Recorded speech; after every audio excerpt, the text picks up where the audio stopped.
Hi guys, let's prepare white sauce pasta. First white sauce పాస్తాకి pasta అవి వాటర్లో వేసుకొని బాయిల్ చేసుకొని అవి కొంచెం మెత్తగా అయిన తర్వాత ఆయిల్లోని కొంచెం అల్లం వెల్లిపాయ, ఆనియన్స్, క్యాప్సికమ్, దాని తర్వాత స్వీట్ కార్న్ వేసుకొని వాటిని కొంచెం వేగాక కొంచెం ఉప్పు వేసుకోవాలి. ఉప్పు వేసి అవి కొంచెం వేగిన తర్వాత వాటిని పక్కకు తీసుకొని తర్వాత నెయ్యి వేసి అందులో మైదా వేయాలి.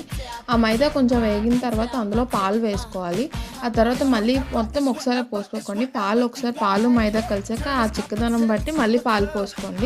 సో అది కొంచెం పల్చగా కాదు మరీ జారగా ఒక మీడియం కన్సిస్టెన్సీ వచ్చిన తర్వాత అందులో కొంచెం చిల్లీ ఫ్లేక్స్ అండ్ కొంచెం ఆరిగానో అండ్ కొంచెం నల్ల మిరియాల పొడి అండ్ కొంచెం సాల్ట్ వేసుకొని వాటిని నీట్గా కలుపుకోవాలన్నమాట. దాని తర్వాత కొంచెం చీజ్ స్లైస్ వేసుకోవాలి.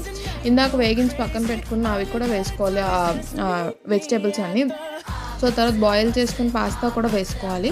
సో అవన్నీ వేసుకొని కలిపేసి రమ్మీ చీజ్ పాస్తా కావాలంటే పైన చీజ్ తురిమేసి కూడా వేసుకోవచ్చు. Thank you. ప్లీజ్ లైక్ చేయండి.